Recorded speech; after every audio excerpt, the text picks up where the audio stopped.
Before we start, take a moment to like and subscribe.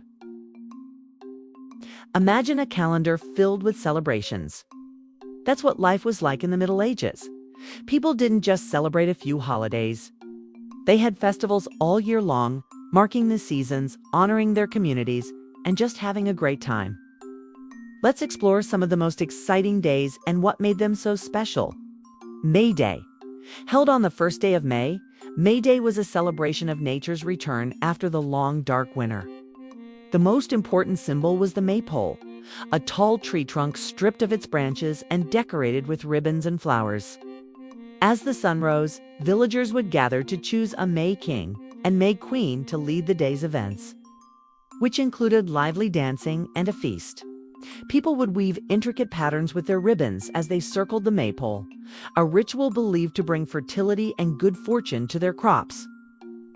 The procession was often led by the Jack-in-the-Green, a man covered in a wicker frame decorated with leaves and flowers, symbolizing the new growth and the spirit of the woods. The day was a blend of solemn ritual and joyful revelry, celebrating the promise of a bountiful year. Midsummer. Held around June 24th to celebrate the summer solstice. Midsummer was one of the most powerful and festive nights of the year. It was a celebration of the sun's peak, the longest day, and the most abundant time for nature. The central tradition was the lighting of massive bonfires in fields and on hillsides, a custom dating back to pagan rituals. People would dance around the fires and even jump over them, believing this would cleanse them of sins, ensure a good harvest, and protect them from evil spirits. The bonfires also served a practical purpose, as the ashes were spread in fields to fertilize the soil. The night was filled with feasting, drinking, and merrymaking, often lasting until dawn. The night was also a time for gathering special herbs and flowers, which were believed to have strong healing and magical properties on this potent night. Feast of Fools. The Feast of Fools was a unique and often chaotic festival held in winter.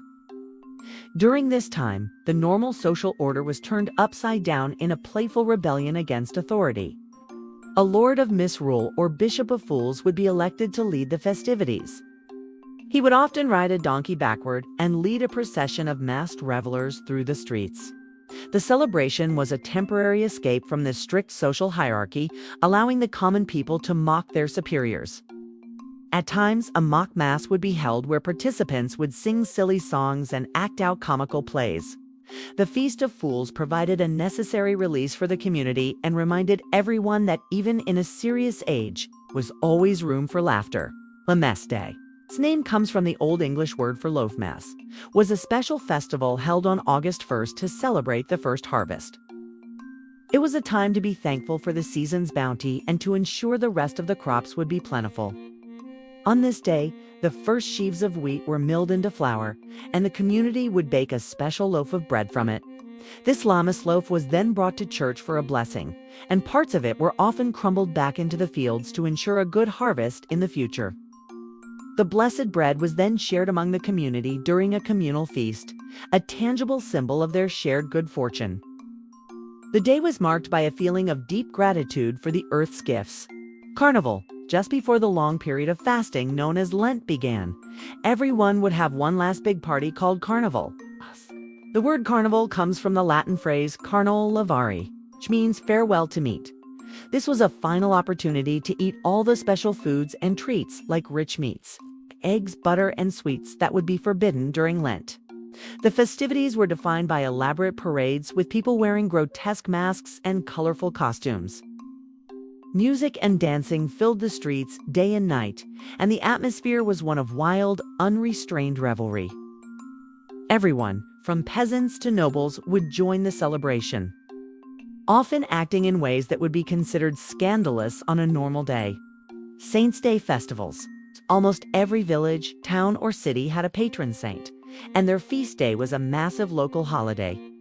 The day would begin with a solemn church service honoring the saint, often followed by a grand procession through the streets with banners and music. Afterward, the real fun began.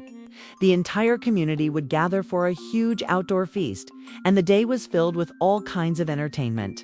Acrobats, minstrels, and storytellers performed for the crowds. while knights would compete in jousting tournaments and archers would test their skills. These festivals weren't just about faith. They were a day for the whole town to feel proud of their shared history and identity.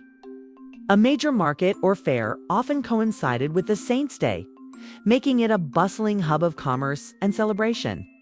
Fair days were so much more than just a market. They were a fusion of commerce and entertainment. Merchants and traders would travel from far and wide, setting up stalls that offered goods from all over the world, from local wool and handcrafted tools to exotic silks, spices, and wines. The fair was a bustling, noisy place with the calls of merchants, the clanging of blacksmiths, and the music of minstrels. You might see a juggler tossing knives, a wandering storyteller captivating a crowd, or a puppet show playing out a comic tale. These events were a vital part of the medieval economy, but they were also a beloved form of entertainment that brought people together. They were a rare opportunity for people to encounter new goods, ideas, and entertainment from outside their immediate community. Rogation Days. In the spring, usually in late May, people celebrated Rogation Days, a series of solemn and hopeful processions. Villagers, led by a priest and a cross-bearer, would walk along the boundaries of their parish. As they walked through the fields, they would sing hymns and chant litanies, offering prayers for a good harvest and protection from bad weather, pests, and blight. The entire community, from the youngest child to the oldest elder, would participate, showing their collective faith and their reliance on divine blessing for their survival. This tradition, known as beating the bounds, was also a way to teach children the boundaries of the parish, ensuring that the community's land was well known and respected. Mystery and miracle play festivals. During the Middle Ages, plays were often used to teach stories from the Bible. The mystery and miracle play festivals were huge, productions where entire towns would take part. The plays were performed on special multi-level stages called pageant wagons that could be wheeled through the streets, allowing different parts of the play to be performed in different locations.